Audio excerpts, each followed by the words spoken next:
I'm Cari Pattison, and I've been an ordained Presbyterian minister for the past 10 and a half years, currently serving as a pastor of a church just north of the city in Westchester County. And I was an English major at Kalamazoo College and also an English teacher in Grandview, Missouri. I would be remiss if I didn't include one other piece of work, which is Truman Capote's short story, A Christmas Memory. And I have found myself quoting that little story more than anything else in my sermons and in my teaching.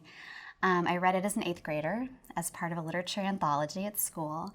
I had no idea who Truman Capote was, which is funny because I'm from Kansas, so in cold blood. But something about that story, in such a compact amount of pages, he was able to evoke a relationship between a child and a woman who had different abilities, an older cousin who's unnamed, and that sweetness that they have about being both kind of outsiders and yet having this tender connection with each other.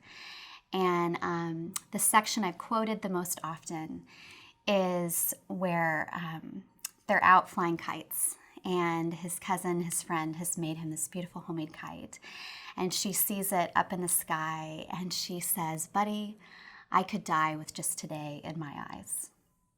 And that line always makes me choke up because in the end, as Buddy grows older, they lose touch. But he finds out that she did pass away.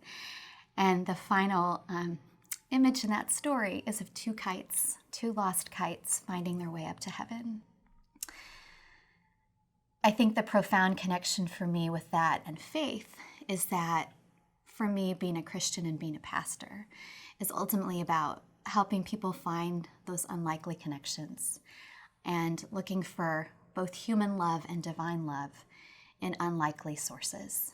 And that little story has always captured that for me.